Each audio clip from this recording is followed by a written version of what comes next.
Querido público de la Octava y Radio Centro, se cumple finalmente el término del mandato del presidente López Obrador ya esta semana e inicia algo así como una nueva era llamada, bueno, llamada quizás en un ejercicio retórico o usando un nuevo eslogan, el segundo piso de la Cuarta Transformación con la toma de posesión de Claudia Sheinbaum y obviamente pues es un momento muy interesante para evaluar, valorar, hacer un balance sobre lo que ha sido el sexenio de López Obrador y un poco, bueno, los retos que podrá tener el gobierno de Claudia Sheinbaum. Y qué mejor para eso que conversar con Julio Astillero, amigo de este espacio, a quien le agradezco mucho que esté aquí con nosotros. Julio, gracias de verdad por aceptar esta conversación. Y de entrada, la primera pregunta que quisiera hacerte es, ¿cuáles serían tú, digamos, de los aspectos más positivos, más destacados, no solo en lo que hace a la realidad tangible, sino quizás también en el plano simbólico, de este gobierno? Gracias, Hernán, gracias por la invitación y gracias a la audiencia. Eh, Mira, a mí me parece que en lo que se ha vivido de este sexenio del presidente López Obrador, hay algo que me parece muy importante, que es el desarrollo de una cultura y una conciencia política de mayor participación, de crítica y derribamiento de muchos de los ídolos, de las instauraciones de ciertos criterios que dominaron una etapa política anterior. Me parece que el presidente López Obrador, con su discurso y su empuje, lograron motivar a mucha gente no solo para ir a votar, el voto como una consecuencia de un estar más atentos a la vida pública, más atentos a lo que va sucediendo. Mucha crítica, un debate constante contra los medios de comunicación tradicionales, sobre todo pues en el segmento chayotero, adosado siempre al poder, que fue objeto de una crítica constante y que mucha gente asumió, gracias a las redes sociales y gracias a la posibilidad de opinar, esa posibilidad de ir hacia adelante. A mí me parece que es lo más notable, sin que demerite otros aspectos que podríamos mencionar, pero como un logro, digamos, más allá de los números, la estadística, los informes, lo inmediato, me parece que ese empoderamiento de una opinión pública crítica desde la izquierda y contra lo establecido, me parece que es algo muy importante y que puede definir también el futuro en este llamado segundo piso de la cuarta transformación. Le llamarías politización. Le llamaría un principio de una politización y me preocuparía que quedara solamente en la partidización, porque esa mayor participación política también tiene dos aspectos, cuando menos. Uno, el de la defensa de las preferencias electorales y políticas, la defensa abierta, militante, pero yo creo que es importante que se pase a una fase superior, que es el de una politización y una concientización que pueda permitir analizar los errores propios, ejercer la autocrítica, la crítica, para exigir más, a la par que se pueda criticar, pero también incluso reconocer aspectos de formaciones políticas contrarias o adversas, porque creo que ese sería el momento en el cual habríamos pasado de una politización que tiene hoy una alta carga de partidismo hacia una politización, a una cultura política verdadera. Ahora, Julio, hay cambios que son de estilo, de forma del presidente López Obrador, pero también pareciera que hay cambios, hay cosas que cambiaron eh, para quedarse quizás, cosas que no volverán a ser igual. ¿Has pensado cuáles podrían ser esas cuestiones que cambiaron y difícilmente podríamos ver un retorno a lo anterior? Dentro de las positivas destaco en primer lugar la conferencia de prensa matutina, la llamada mañanera, que me parece que ha sido un ejercicio que ha combinado la información, porque ha hecho que los mexicanos podamos escuchar al funcionario público, al servidor público, que pueda haber respuestas a algunas denuncias o propuestas o peticiones, incluso desde el medio periodístico variopinto, porque no es solamente el periodismo digamos, más riguroso, sino también otro tipo de periodismo que participó o de comunicación que participó en la mañanera. Pero me parece que es un ejercicio importante y que no debería de tener retroceso. Es decir, aquella figura del presidente de la República encerrado en Los Pinos antes o ahora en Palacio Nacional, creo que es una figura que no va a permitirse, que no va a compaginar con los nuevos tiempos. Puede haber cambios de estilo, de tiempos, de maneras, pero creo que ese es un logro importante. Otro logro que me parece importante es el de impulsar, espero que con una absoluta contundencia, el que los empresarios paguen sus impuestos. Desde luego que una aspiración difícil por las correlaciones de fuerzas, pero una aspiración es de una reforma fiscal. Pero por lo pronto, el hecho de mantener una postura firme de que los empresarios paguen lo que deben pagar por sus impuestos, creo que es algo también que no debe darse reversa. Y en el lado negativo, me parece que una de las herencias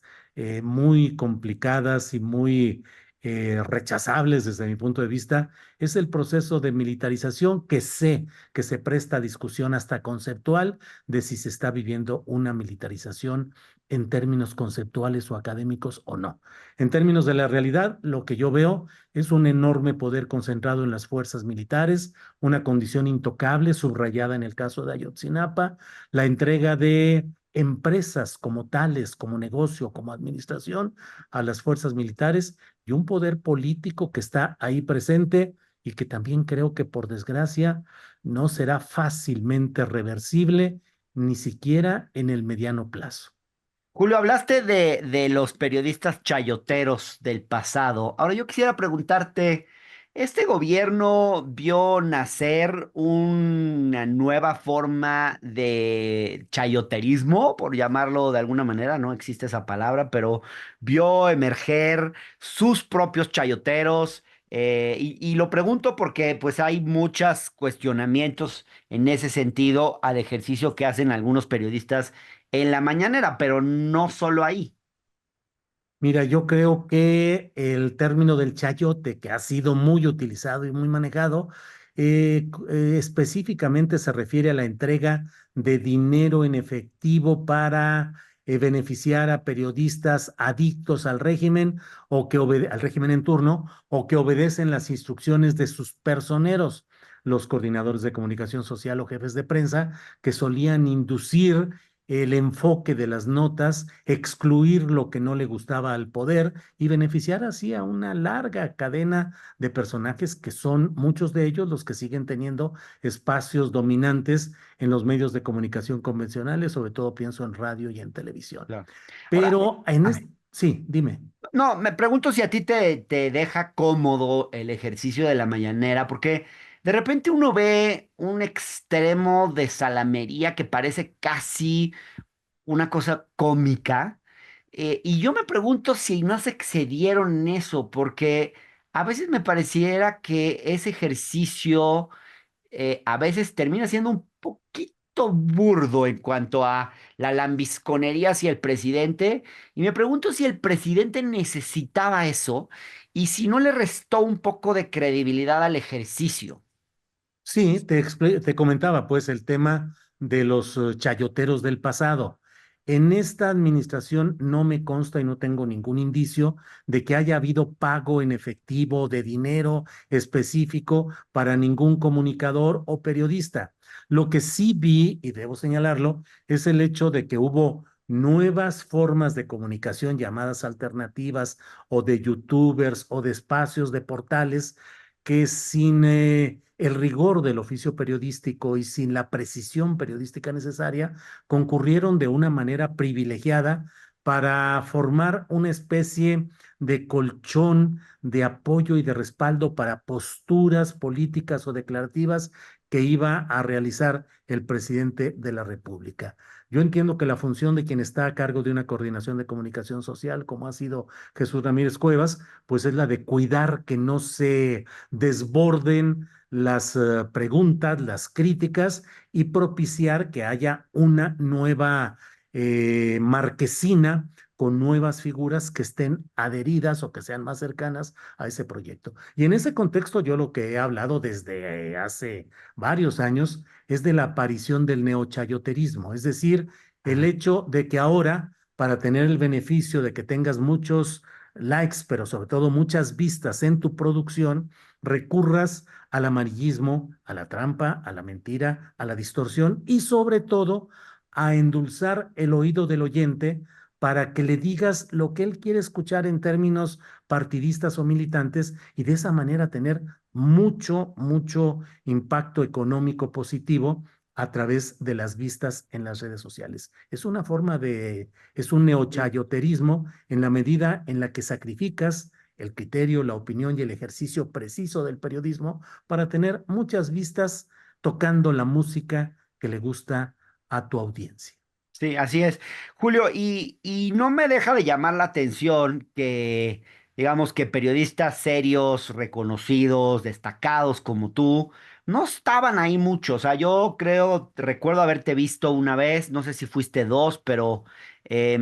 ¿por qué nunca, por qué crees que a periodistas como tú, que son periodistas, pues dentro del espectro de la izquierda, nunca les terminó de interesar demasiado ese espacio, salvo algunas excepciones? Podemos hablar de Ledesma, pero no son tantas. Por qué crees eso?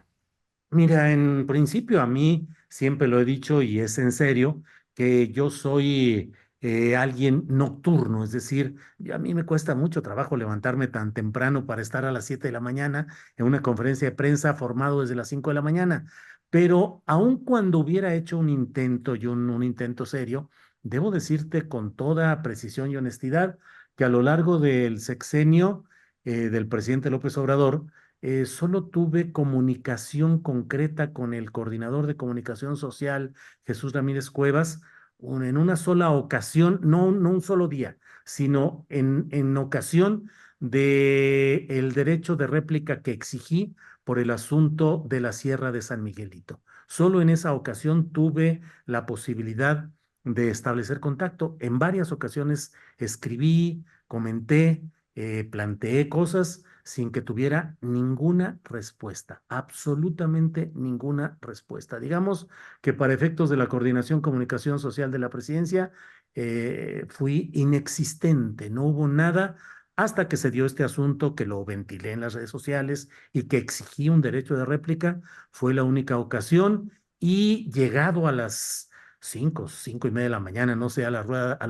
para estar en la mañanera, pues no pude entrar por la entrada natural, me pidieron que rodeara y fui caminando solitario a las 5:30 de la mañana de Palacio Nacional, rodear todo para entrar por otro lado, que dije, bueno, no que vaya a ser una nota muy destacada, pero mi noticia personal era compareciente a la mañanera, fue asaltado cuando rodeaba para... Entonces, la verdad es que yo no tuve Ya. ninguna posibilidad de un ambiente propicio para poder asistir a las mañaneras. Y más allá de eso, Julio, ¿cómo te sentiste tú como periodista haciendo periodismo en este sexenio? Pues mira, complicado porque muchas de las tendencias que se conocieron en el pasado se replicaron también en este sexenio del presidente López Obrador desde una óptica de no hay que darle juego al adversario, hacer crítica es favorecer al contrario y siempre el estilo o la postura de decir eso hay que verlo más adelante porque ahorita no es el momento. Entonces, Ujú. pues la verdad es que ha sido complicado para nosotros. Debo decirte que no tuvimos nosotros la posibilidad de entrevistar, por ejemplo, a Mario Delgado, jamás, o sea, simple y sencillamente jamás pudimos tener una entrevista con él y otros personajes con quienes nos movía mucho el interés de tener un diálogo, una discusión seria sobre aspectos interesantes de este proceso interesante de la llamada 4T, pues debo decirte que no nos respondían y algunos nos respondían para decirnos que no era correcto que planteáramos una posibilidad de un debate o una discusión desde áreas, desde la misma izquierda. Entonces, pues la verdad ha sido complicado. Claro, yo debo dividir mi espacio en dos terrenos, lo que fue mi presencia en Radio Centro y en La Octava. en la que sí tuvimos acceso a muchas informaciones y entrevistas, pero luego ya el ejercicio en lo individual, ya en nuestro canal astillero, ha sido complicado. Sí, claro, creo también, Julio, que hay dificultades dentro de la propia 4T para aceptar que gente que tiene afinidad con la izquierda les haga una crítica. Sin embargo, yo he visto que tú en tu espacio, pues has dado voces a visiones críticas de la izquierda frente al obradorismo. Luis Hernández Navarro, Temoris Greco, Arturo Rodríguez, el propio, está ahí por ahí Ernesto Ledesma, que no sé si de repente está en tu espacio también, pero ese tipo de voces no la tienen tan fácil de repente porque la 4T tiene una especie de rechazo a la crítica desde la izquierda, ¿no te parece? Sí, desde luego, es más penado digo, a mí me da o nos da a veces un poco de risa ver cómo hay funcionarios y declarantes de la izquierda o la 4T que se tropiezan para ir a entrevistas a los noticieros de los personajes repudiados y estigmatizados desde la mañanera, creo yo que con justa razón, pero que sin embargo los funcionarios corren a veces y los declarantes a esos espacios, pero lo que se hace y critica desde la izquierda es más penado porque se considera que estar en la izquierda obliga a una adhesión a crítica y a un ayudar al proyecto, a una idea de ayudar al proyecto, guardando silencio o no criticando, cuando yo creo que es todo lo contrario, que la crítica es uno de los mecanismos más eficaces para poder evitar distorsiones, errores que son connaturales al ejercicio político de cualquier persona, de cualquier proyecto y de cualquier grupo. La izquierda necesita cada vez más crítica seria, fundada, no panfletaria y no al servicio de causas reprobables, pero sí cada vez más crítica. Sí, yo a veces pienso que al presidente López Obrador le han convenido más figuras como Carlos Loret, como Alarraqui, como Beatriz Pajés, todos estos personajes a los que puede caricaturizar y claramente identificar en un espectro, digamos, de la polaridad política que le generan, se siente más cómodo con esos personajes que con personas que hacen crítica desde la izquierda, porque pareciera que eso no entra en el modelo, en la narrativa, en cómo él quiere contar las cosas. Sí, bueno, pues hay una visión desde la mañanera que busca efectivamente ridiculizar, caricaturizar a ciertos personajes de la prensa convencional, con lo cual, por otra parte, les da una visibilidad que no les corresponde a sus propias tribunas y sus propios medios. Una ironía que el Reforma, que solo es durante mucho desde su origen, es algo por el cual hay que pagar para poderlo ver y sin embargo tiene una exposición amplia en la mañanera. Pero bueno, esperemos que con los nuevos tiempos que llegan se atiendan cosas esenciales como son una política de comunicación social que no descanse solamente en el ejercicio presidencial. Uno, dos, que haya un verdadero apoyo a la televisión y la radio públicas que se conviertan en instrumentos de Estado, no del gobierno y que Sí, haya una agencia noticiosa del Estado mexicano que difunda lo que al Estado mexicano le corresponde. claro. Creo que tendremos que esperar para ver y desde luego, pues que haya una regulación para que no sea discrecional la asignación de partidas publicitarias a los medios de comunicación. Julio, al principio de esta entrevista, tú decías que una de las cosas que más te han estimulado, que más te han llamado la atención positivamente de este gobierno, es cómo el debate público se volvió una cosa mucho más presente, más rica que antes. No sé si esa es la palabra, pero bueno, yo fíjate que tengo ahí una duda, porque de pronto a mí me parece que se empobreció una parte del debate. O sea, hemos llegado a un extremo donde ya las cosas, no importa si algo es verdad o mentira, sino quién lo dijo. Y se califica lo que se dice siempre con relación a quién lo dice. Todo pareciera que es ad hominem. Y no sé, yo te pregunto, por ejemplo, si debiéramos darle algún tipo de validez, por ejemplo, eventualmente, a cierto tipo de críticas de la derecha o de los opositores, o si tenemos que asumir que todo lo que venga de la oposición debemos verlo con desconfianza y decir que es una mentira. Pues es que estamos en un proceso mundial, y lo aterrizo específicamente a México, de una distorsión de la capacidad de discernir en la política. Y estamos en un terreno también de una memoria política muy corta, de muy corto plazo, que hace pensar que los procesos sociales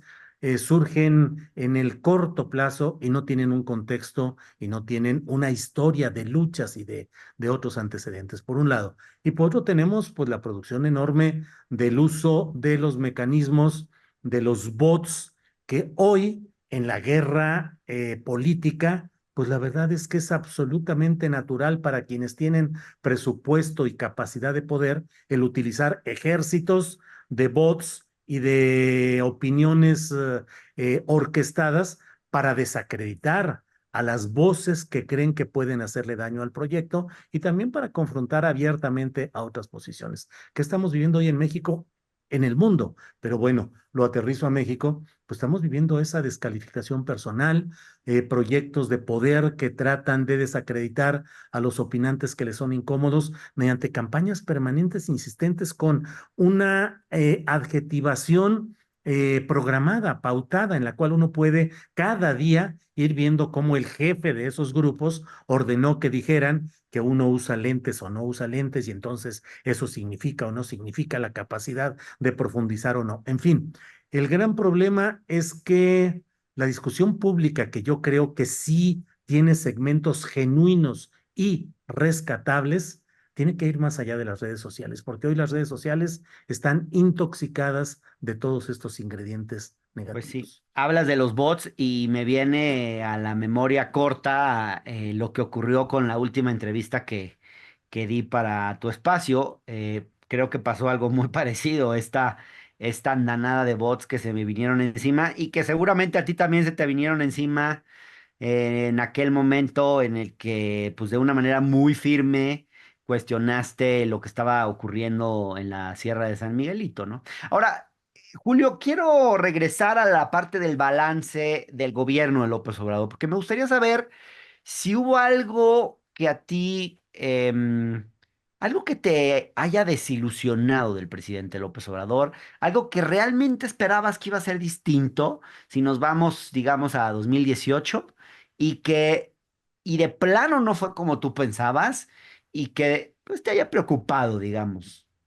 Particularmente me ha parecido muy preocupante, no solo por el momento y la circunstancia específica, sino por su trascendencia y consecuencias, la militarización en general, es decir, el exagerado poder a factores militares que históricamente sabemos que cuando se les da tanto poder es muy difícil retrotraerlos, regresarlos a su espacio original, pero en particular me ha desilusionado mucho, debo decirlo así, o me ha parecido muy desastroso el tramo final de la investigación relacionada con el caso Ayotzinapa y particularmente la manera como se ha buscado desacreditar a personajes como directivos de centros de derechos humanos, a los abogados que han acompañado este proceso históricamente y además a los propios padres de familia, tratando de transferirles a ellos la responsabilidad de que no se hubieran dado las cosas como se suponía. La verdad es que ese sí ha sido un momento que me ha parecido muy preocupante por lo inmediato, pero sobre todo por lo trascendente, porque hay una estigmatización, hay una etiquetación muy negativa respecto a luchas provenientes de la izquierda social, que es una izquierda necesaria para equilibrar e incluso impulsar y presionar a la izquierda electoral. Una izquierda electoral metida hoy con tantos personajes repudiables, con tantos personajes, Alejandro Murat, Yunes, Manuel Espino, tantos personajes que deterioran o distorsionan el sentido de una auténtica regeneración nacional. Pero estigmatizar así y retorcer el relato para tratar de transferirles la culpa a estos personajes de izquierda social, de los padres de familia, de quienes han actuado con ellos, me parece muy doloroso, muy preocupante y negativamente trascendente. Julio, ¿ves un fenómeno creciente de centralización del poder? Creo que es claro que veníamos de un régimen que el presidente ha definido como una oligarquía disfrazada de democracia, y yo creo eso también. Pero al mismo tiempo, quisiera saber si a ti no te preocupa de pronto, si no ves de pronto una beta autoritaria, una tendencia cada vez mayor hacia la concentración del poder. ¿Te preocupa, por ejemplo, esta mayoría abrumadora que tiene Morena, la falta de contrapesos, incluso hacia dónde podría ser llevada e implementada la reforma judicial?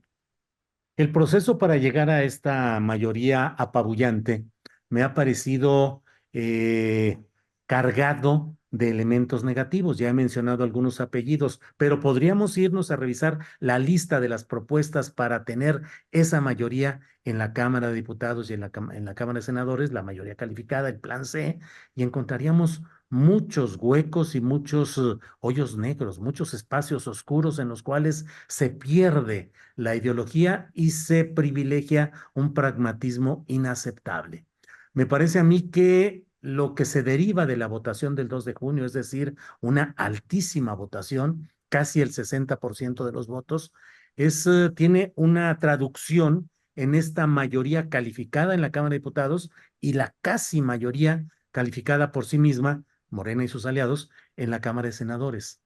¿A dónde llevar esto? A mí me parece que es necesario también cuidar que la cuestión de los contrapesos no se convierta en una fórmula para pretender darle un peso mayor a quienes no lo consiguieron en las urnas este 2 de junio, pero que además tienen la enorme carga del pasado del que fueron corresponsables, pero además de no poder reconstituirse hoy de una manera adecuada y que hoy sean corresponsables de que haya una voluntad mayoritaria aplastante que está apoyando un proyecto. Por otra parte, la concentración de poder, pues me parece excesiva, me parece que se está llegando a momentos en los cuales nunca en la historia post-revolucionaria de México se había tenido tal poder concentrado. Este ¿Ves una poder concentrado borrachera de poder? no creo, yo creo que el punto básico es hacia dónde lo van a llevar y cómo lo van a usar. Si vamos a encontrar reformas trascendentes, no sé si una reforma fiscal, pero un principio de reforma fiscal. Si hay una reforma a los medios de comunicación, su financiamiento y sus concesiones. Si hay algo que implique un cambio en la relación con los empresarios que a lo largo de este sexenio tuvieron ganancias exorbitantes. Si hay todo ese tipo de cosas, podemos decir que este exceso de poder dado en las urnas sería para bien. Pero si esto sirve solamente para mantener grupos en el poder, élites en el poder, familias en el poder, estaremos en presencia de algo que va a distorsionar y que va a llevar a la disolución del proyecto original de regeneración nacional. Por último, Julio, retos de Claudia Sheinbaum. ¿Qué posibilidades le ves? ¿Qué cosas crees que van a mejorar con ella? ¿Y qué cuestiones te preocupan?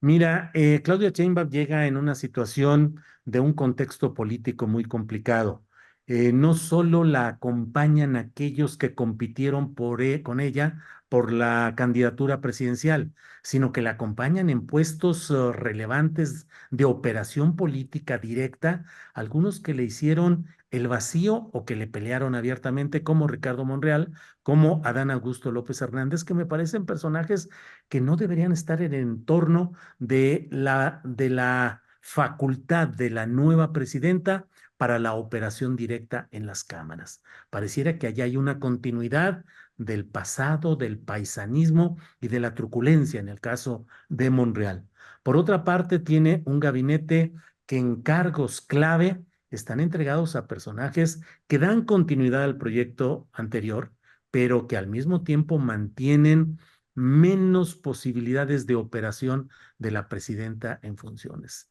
Entonces, hay gobernadores que tienen su fidelidad y su respuesta más directa en el pasado que en el futuro. dentro del morenismo, digamos. Y por otra parte está también el hecho de estas giras recientes que han sido muy mencionadas como algo de una continuidad de terciopelo, pero que no dejan de establecer condicionamientos y compromisos. Yo creo que Claudia Sheinbaum está en una situación política complicada, pero el presidencialismo mexicano ha sido confeccionado para darle un poder absoluto a quien tiene ese cargo. Iremos viendo si todo lo que hemos visto hasta ahora es de veras una continuidad de terciopelo o si Claudia Sheinbaum va tomando decisiones distintas dentro de un proyecto compartido, pero con una visión diferente. Y en ese terreno, pues lo iremos viendo ya muy pronto. Lo iremos viendo. Pues Julio, para mí ha sido un privilegio poder dialogar contigo a lo largo de este sexenio en diversas ocasiones. Quiero agradecértelo y pues espero que podamos seguir dialogando en el sexenio que viene, que seguro va a dar muchos más temas de qué hablar. Así es, gracias por la invitación, con mucho gusto para seguir platicando y claro que habrá muchos temas sobre la mesa. Gracias, Hernán. Gracias por estar en el octágono, Julio. Hasta luego.